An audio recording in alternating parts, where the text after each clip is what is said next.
And welcome, welcome, welcome. This is Peter Winnick. I'm the founder and CEO at Thought Leadership Leverage, and you're joining us on the LinkedIn Live version of our podcast here at Leveraging Thought Leadership. And today, I'm so excited for today. I've got an amazing, amazing guest that needs no introduction, but I'll give him a short one anyway. So Stephen M.R. Covey, who is the best-selling author of Speed of Trust, and more recently, as of hours ago, now a Wall Street Journal best-selling author of his new book, Trust and Inspire, which is fantastic. And I'm like super geeked out that I've got my autographed copy because that geeks me out.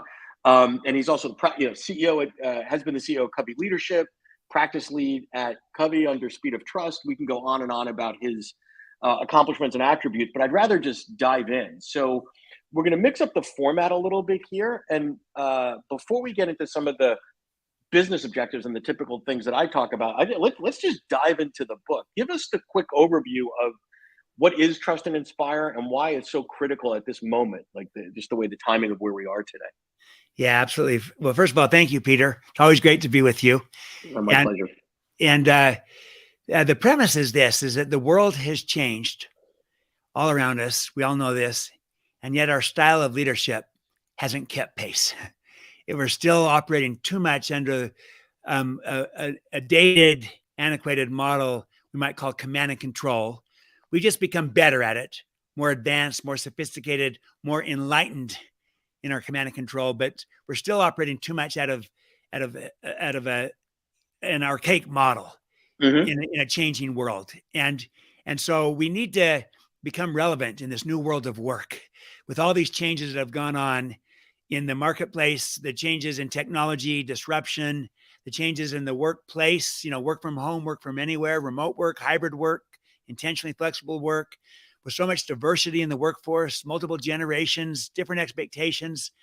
And people today have choices and options like never before. So all of these changes have kind of created a new reality of a couple of key things that in order for companies to succeed today, they've got to build a high trust culture that inspires so they can attract, retain the best people. I mean, right now we've got the great resignation going on, or the great reshuffling, the great reexamination, whatever you might call it, where it's hard to keep people. And nothing is a attractor better than a high trust culture that inspires people. And so that's vital today. And also that's the first imperative. I call that win in the workplace. Yep. The second imperative is to win in the marketplace by collaborating and innovating so we stay relevant in a changing world. And here's the thing.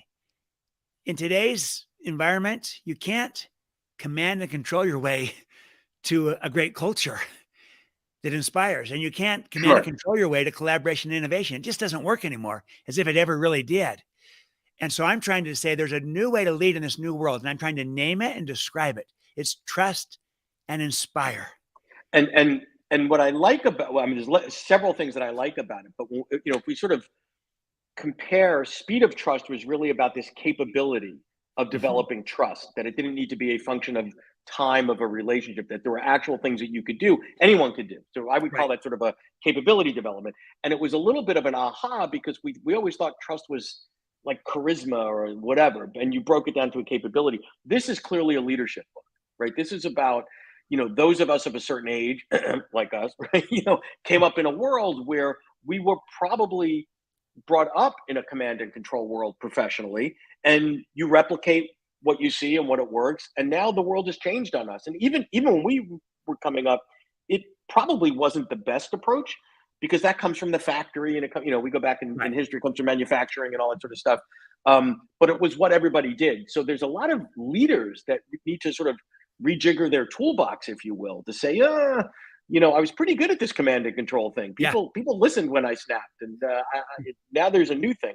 I want to throw out a couple of questions that people have written in prior to this that I thought would be interesting. So one question that I got that I was thinking aloud about is, how do leaders build trust at scale, right? Because leaders can't, if I'm leading a 10,000 person organization, statistically, that's just that one-on-one piece. It's not a function of one-on-one. So how do I inspire, trust and inspire at scale if I'm a leader? Yeah, it's a great question. And so if you think about it, The work that we do with the one, how we build with trust with the one, can actually have an effect on the many, Hmm. as it becomes a model that can get replicated that people can see. And especially with how we build trust with the one who's hard to build trust with, can demonstrate how we could build it with the many, and people start to Hmm. become aware of it. And so my main answer would be, if you always view trust and the creation of trust as an inside out process, Right. meaning we always look in the mirror, we start with ourselves. Do I trust myself? Do I give to my team a leader who they can trust? And then I go first. So I model the behavior as best I can, privately, one-on-one, but also publicly. I'm trying to model the behavior. I'm trying to go first around the behavior that I'm hoping that we see in our team, in our culture, rather than waiting on others. If I feel like we need more transparency, I lead out with transparency. If I feel like Right. we need more respect, I lead out by demonstrating respect to everyone. I lead out by clarifying expectations. I lead out by listening first and modeling that. I lead out by even extending trust. So modeling, lead, and the leader goes first. And Yep. yes, you do it privately, one-on-one, as you build that trust, but you also do it as best you can publicly. But even as you build it privately, word gets out that, this is Sure. who Peter is. This is how he does. And Yeah. look what he did with Right. me. And if people start to say, gosh, if he's this way with Peter's this way with this person, maybe he would be that way with me too. And they start to see that when they see kind of an alignment, a congruence, an authenticity between who you are in private one-on-one and who you are in public, they start to Yeah. say, Peter's a person I can trust. And that kind of Well, reputation precedes you and begins to help you build trust faster at scale. yep. Well, and that public and private is a little bit different today, given that our sort of public personas could be a function of social media and all these other things. It's not Right. just out and about. I mean, public is a broader concept today. So, a couple other questions I want to throw at you. One is this was an interesting one. What about from the other side of this? What do you do when you've been burned? How do you allow yourself to trust again? Because 99.9% of people are good people most of the time. Yet we can all recall an experience where we've been taken advantage of, our trust has been violated, Right. whatever the case is. How do you move forward from that? Yeah. I think it's a great question because we've all had it. We've all been burned. I've been Sure, burned too. And sure. the key insight is this: don't let the fact that you can't trust one define how you view everybody else. And Yeah, and I um, love that. most people can be trusted, but not everyone. But if you allow the fact that you can't trust some to become your paradigm for how you view others, then you won't even see the possibilities or the opportunities. They'll pass you by. You won't build that trust. And so I do acknowledge there is a risk in trusting people. I know that, you know that, our viewers know that. But Sure. there's also a risk in not trusting people. And I think not trusting people can often be the greater risk. And so be smart about it. Try to use good judgment. If someone has burned you, then it probably not, and they consistently burn you, it probably wouldn't be smart to trust that person. Well, so But stay there for a minute because yeah, it's okay to not to continue to extend trust to someone who has violated your trust, where absolutely. it's detrimental to you long term and it costs you actually more is to extrapolate from that. Well, I can no longer trust anyone or people like that Yep, or whatever the case may be. That's really the issue. absolutely. So maybe it's not smart to trust this person, but it would be equally unsmart or even worse to have that fact that I can't trust this one now affect how I view everybody else. Right. I'll give you a quick illustration of this. Sure. Warren Buffett, the great investor, Hmm. also an operator, and this was a decade plus ago when everyone was reporting to him. So he Hmm. acquired some 77 companies. He got 77 CEOs of these acquired companies reporting to him. How do you Hmm. manage 77 people? You got to have trust, right? Right. Well, he was burned by one of them who basically took advantage of a situation, did some front loading, front Yeah. running, I think it's called, recommended a company that he buy that he had an Yep. interest in, didn't disclose it. Yeah. It wasn't technically illegal, but it was unethical. So here's what Yeah. happened though. So Warren has 77 direct reports. One of them violated his trust. He ended up parting ways with that person, let him Sure. go. But what he didn't do was allow that one and being burned to define how he treated the other 76. He stayed trusting of the other 76. And the danger would have been if he would have allowed that one experience to say, you know what, maybe I Sure. shouldn't trust these other ones. And maybe they might burn me too, because yeah, it can happen. But if you have good expectations and accountability to the trust being given, most people will rise to the occasion and prove themselves worthy. So either way, there's a risk. But I think the greater risk is when we don't trust. And I think that's our biggest challenge today. We're not trusting enough as leaders. Yep. So next question I've got that I thought is kind of an interesting one. What is the role of trust and inspire in thought leadership? Right, because as a thought leader, right, you're a leader of sorts, right, and therefore I would assume you can extrapolate that the principles here as a thought leader would apply to anyone in the thought leadership space, that you can also trust and inspire as a thought leader. What are your thoughts on that? Have you thought about that? I have. Yeah, I think so. In fact, when I was writing this book, there'd be several times as I worked with the editor where we would come back to this question. Do I trust my reader? do I trust my reader to both get this, but also there were times where I wanted to be a little bit didactic and really just say, here's the main point, take this out. And I was doing little underline it. Right. Yeah, I was doing little brackets. I was basically doing the underlining for them. And then I stopped and I said, wait a minute. What if they take away something completely different? Why don't I trust my reader? If they view what I think they should be underlining, let them underline it themselves. They'll value it more than if I kind of bracket it in a way that says, this is what you're supposed to be underlining. Trust them. Trust the reader.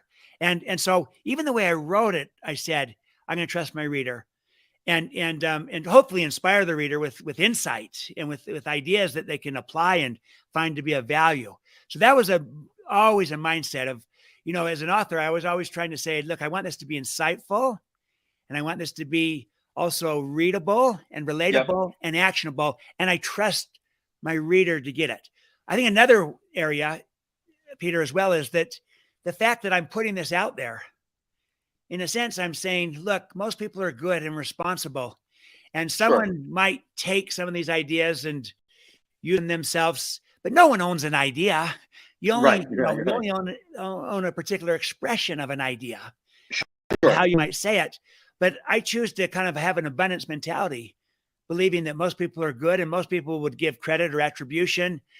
And there might be a few that don't. But I've seen some people so afraid to share their thought leadership out of fear of what if someone takes advantage and steals it, that they don't put it out there. Now, again, I think that was smart. But I think that was an old school way of thinking of, it is. Well, if I put it all out there, and this is a good segue for us, if I put it all out there, which you do in the book, because when I first read about the book, before I read it, I'm like, oh, okay, this might be abstract, this might be theoretical, whatever. It is very, very applicable, because trust and inspire, that's an abstract concept, if you will, but it's very, very concrete, right? It's not, some woo-woo high level stuff. But my point is people say, well, if I spent, whatever, $25, $30 or whatever on the book, it's all there. What the heck did they need me for? And I think that the concept of, Covey link and Franklin Covey is proof in the pudding that the more you put out, the better it is. There are people that will read the book and take the book and everything's in there and don't need any help. And that's okay, right? That's okay. That's great, because they never would have been your client on the business side of the house anyway, and they got value from the book and they're spreading your ideas and benefiting from it. That's great. But sort of move that into, this is a good place for us to segue into sort of the business side of this.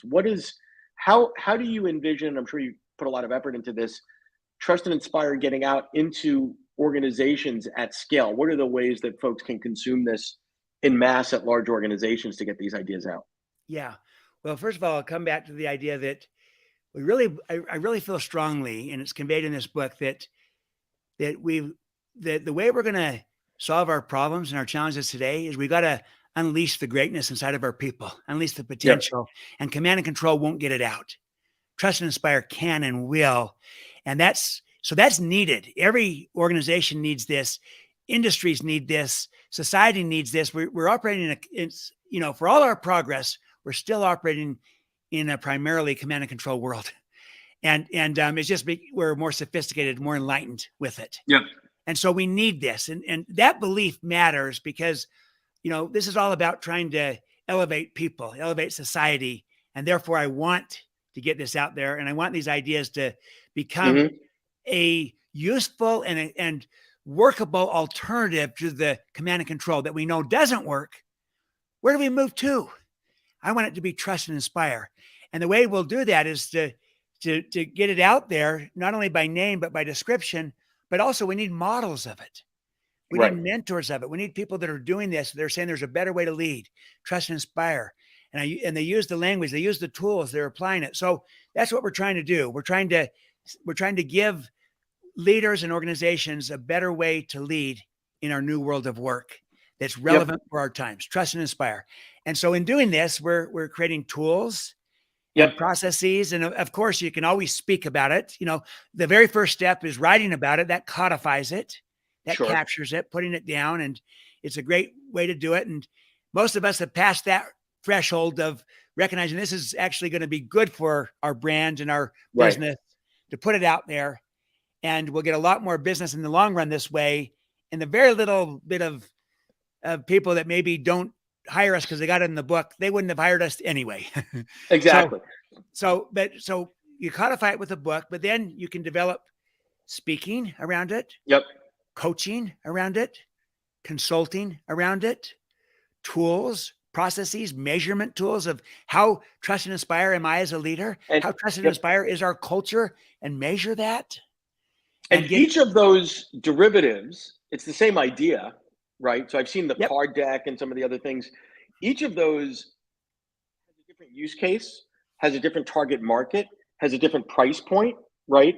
And I think that's the robustness of the suite of offerings is the way to go to market to get these ideas out. Because the reality is, you know, for better or worse, we can debate that, you know, even though this book is a bestseller, right, as of hours ago, that is but one way that people consume information, and it's not the dominant way anymore, right? So one big company that embraces this could really push this out to 100, 400, 500,000 people in a very, very different way than selling, you know, 20,000 books or 50,000 books or 100,000 books can. Yeah, you have to have both. Absolutely. And you want to sell the books, but you also really want to have this content reach people where they're at. And not everyone consumes a book. And also that may not be the most effective way to learn the material compared to another way through an online learning experience, through a coaching process, through a learning map, through a learning journey, through a workshop, through a seminar, through a presentation, you know, through all the combinations of the above. And it's often combinations. And this has happened where, you know, sometimes we've started right at the top where I'm working with the CEO and we want to build a trust and inspire culture. And so we start with the CEO and his or her team, and they take it to their team, and ultimately it's been cascaded. That's happened on more than one occasion where we have different modalities, different, you know, ways that people can access the content, the ideas, and apply it in their world for their different roles. And it would be different for a senior executive than it would for a frontline worker. But the idea would be if you've got content that applies, that's based on principles, that applies at all levels, and not all content applies at all levels. Some might just be for senior levels. That's okay, but you just want to make it accessible, tangible, actionable. And there's more than one right answer to how you would do that. And so different modalities, different audiences, different length of time, different implementation, application. But the possibilities are extraordinary. But the whole idea would be to say, look, we can help your team, we can help your organization to the degree you want, build this kind of trust and inspire culture, trust and inspire team, become trust and inspire leaders. And we have tools and processes and methodologies at every level, and also based upon what works for you and your team and your culture. That's the idea. So, and it's really exciting because it is. Because then you can have impact at scale and go beyond the book. The book alone will be really enough for some people where all they need is the idea and they can run with it. And like you say, in this book, I tried to make this book really practical, actionable. And for others that the book's nice and they want a hands-on experience or process or coaching, and that's how they learn best in their culture. And you can create it once and then sell it in many, Yep.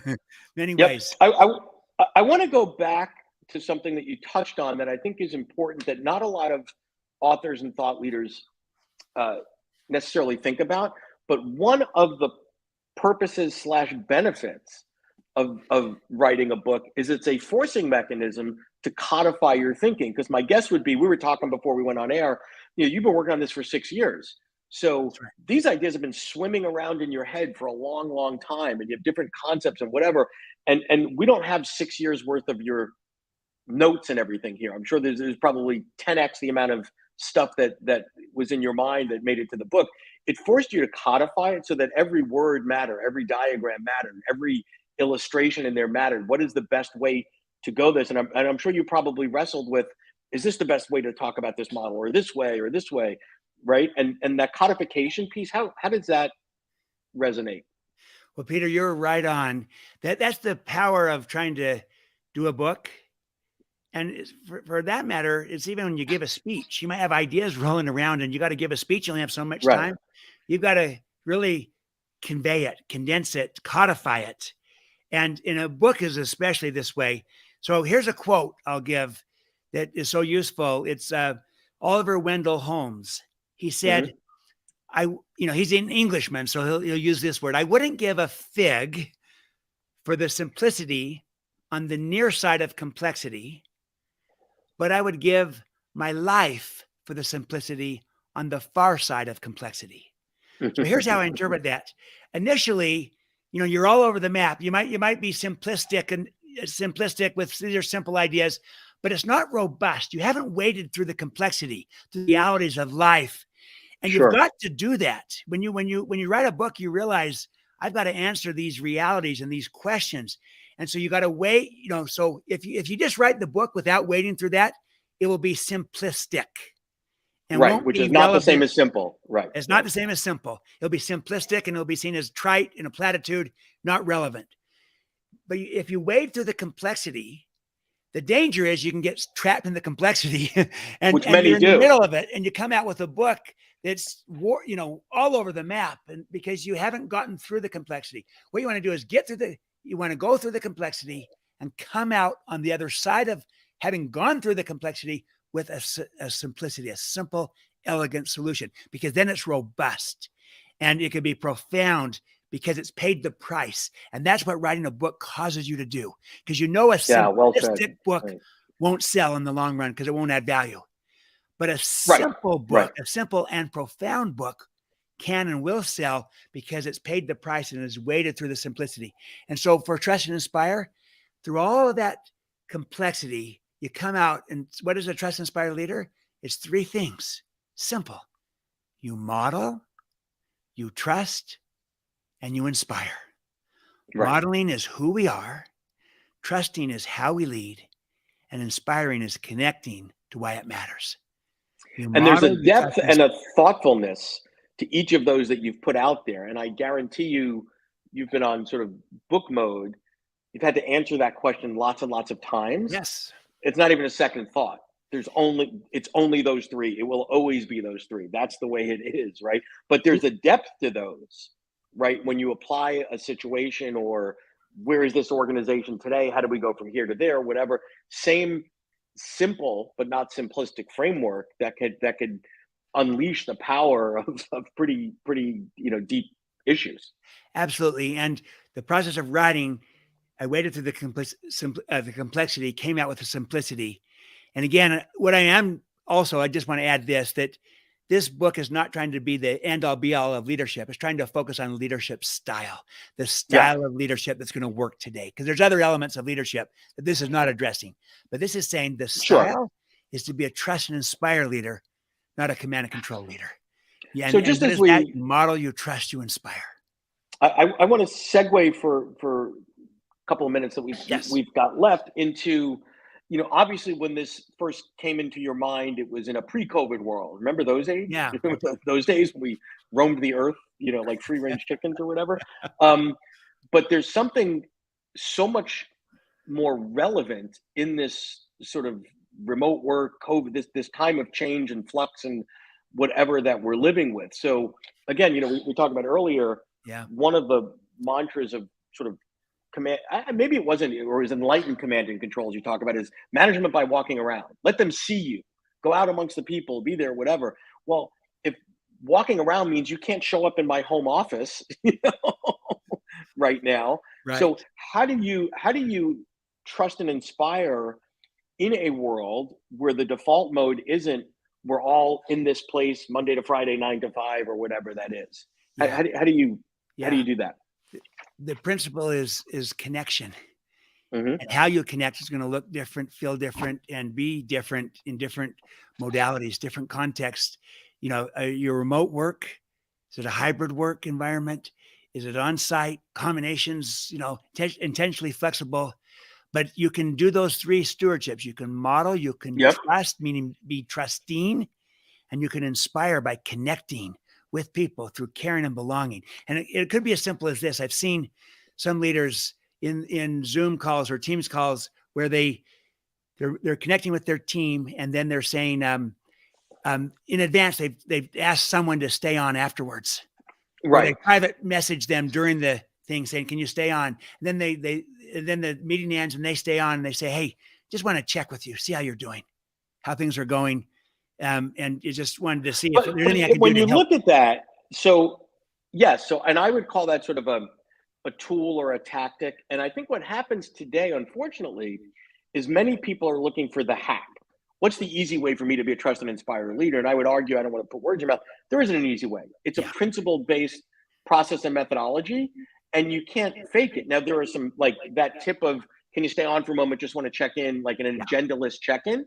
Great. But if all you do that is that without an understanding and an application on a daily basis of the principles, it's Preci- not true. Yeah, Precisely, the principle matters more. The principle is caring, but exactly. there's a lot of practices.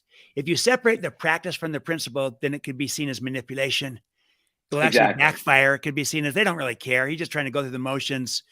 But when they feel like you care, and then you also reinforce that with things that you do and steps and actions, that accelerates the building of trust in a virtual world, and where it's more difficult because they see it's like the iceberg. The greater mass of the iceberg what matters. That's the principle. The Right. technique, the practice is the tip of the iceberg. And you don't want to sever the two. You want to keep them together. And in the long run, who you are will come through more clearly than some technique you use. And Love it. but the technique can be helpful to help you manifest and express and connect in ways that are useful. But it always starts with that inside out character based approach. And that certainly Yep. that's the work that I do is based upon that. And trust and inspire. You can't fake it. It's really how I view people, that there's greatness inside of them. And my job as a leader is to unleash their potential, not to try to contain them.